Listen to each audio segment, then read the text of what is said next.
everybody, this is Brenda coming to you today from Ask God Today, and we are sharing a little bit of different stories this month from each one of us writers, just to say Merry Christmas to you from us. So today I'm going to share a few fun Christmas facts. So here we go. Now I may be reading this, but that's okay, I hope. So anyway, on December 6, 1964, Rudolph the Red-Nosed Reindeer, a stop-motion animation television special, was telecast on NBC. The film was based on a 1948 song by Johnny Marks, a 1939 poem by Robert L. May. The program has aired every year since 1964, making it the longest-running Christmas television special. Number 2, Christmas clubs were savings programs first offered by banks in 1909. The concept was simple. Bank customers deposited a set amount of money each week into a special savings account and received the money at a later date for Christmas shopping. I've got one. How about you? Number 3, the years immediately following World War II saw the release of two of the most popular Christmas films in U.S. history. It's a Wonderful Life, 1946, and Miracle on 34th Street, 1947.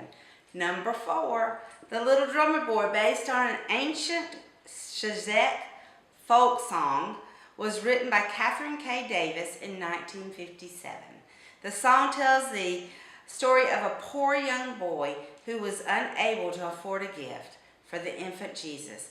He plays his drum with Mary's approval. The baby smiles at the boy in gratitude. Number 5, gifts routines in the post-war years included face powders, radios, telephones, and cars.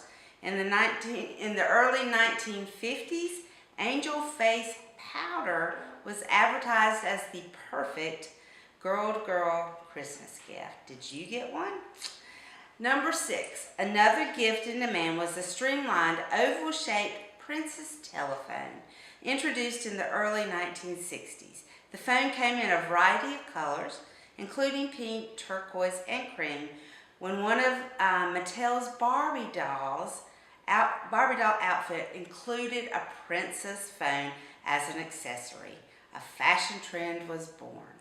Number 7, Slinky was introduced to the Christmas market in November 1945 and remains in production today. The coil-shaped toy topples downstairs and end over end.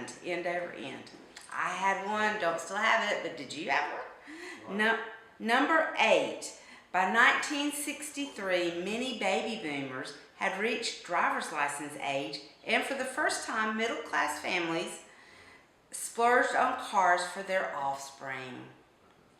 Number 9, 1955 saw the culinary debut of green bean casserole, a dish that remains a holiday favorite in America. Its ingredients include green beans, cream of mushroom soup, and a topping, French's fried onions. The casserole was created by Campbell Soup Company in order to promote its cream soups. French's reports that 50% of all French's fried onions consumption occurs over Thanksgiving, Christmas, and Easter. And we just had one made by my daughter. Number 10, in 1961, 50 billion Christmas cards were mailed by Americans. And in 1962, America's first Christmas postage stamp was issued, causing a mild firestorm by those who felt the stamp violated separation of church and state. Go figure. Number 11, the tradition of having a national Christmas tree in Washington, D.C. began in 1923, when a 48-foot balsam fir from Vermont was placed in the ellipse outside the White House. On Christmas Eve, President Calvin Coolidge lit the 2,500 red, white, and green electric bulbs on the tree. Number 12, McAdenville, North Carolina, just up the road, claims the distinction of being the first community to use outdoor Christmas lights. The Library of Congress notes the tradition of decorating evergreen trees with Christmas lights dates back to 1956, when the McAdenville Men's Club conceived the idea of decorating a few trees around the McAdenville Community Center. Number 13. In 1900, only 1 in 5 American families had a Christmas tree. While America never lacked for real trees, the time and expense of retrieving them from the wild was significant. Early in the 20th century, however, Christmas tree farms began supplying large metropolitan areas with real trees. In the 1920s, real trees became commonplace, supplanting artificial trees in American homes.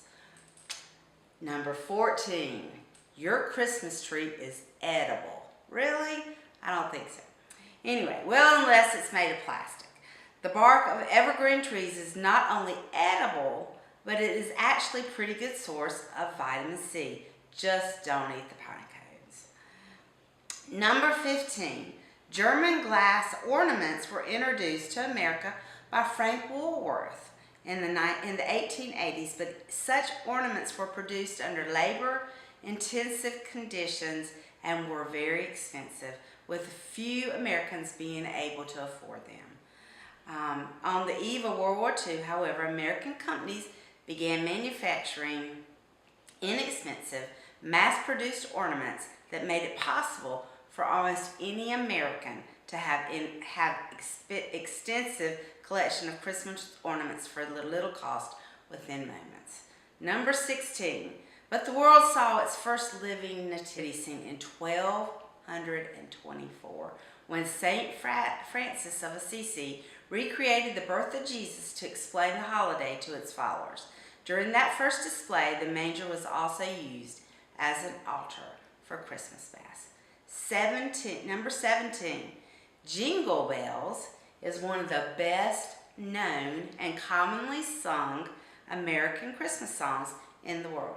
It was written by James Lord Pierpont, 1822 to 1893 is when he lived, and published under the title One Horse Open Sleigh.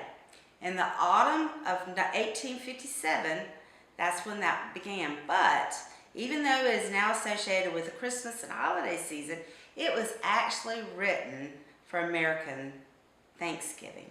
It has been claimed that it was originally written to be sung by a Sunday school choir. However, historians dispute this, stating that it was much too racy to be sung by a children's choir in the days it was written. Jingle Bells was the first song sung in space. And our last but not least, fact for today, number 18, Silent Night was written in 1818 by an Australian priest, Joseph Moore. He was told the day before Christmas that the church organ was broken and would not be prepared in time for Christmas Eve. He was saddened by this and could not think of Christmas without music. So he wanted to write a carol that could be sung by choir to guitar music. He sat down and wrote these 3 stanzas. Later that night, the people in the little Australian church sang Still Noche. I'm not sure if that's how you pronounce it, but obviously it meant Silent Night for the first time ever. Thank you for joining us today. We love you. Merry Christmas from Ask God Today, and we look forward to seeing you again and bringing another story to you coming up soon. Have a great day. Merry Christmas.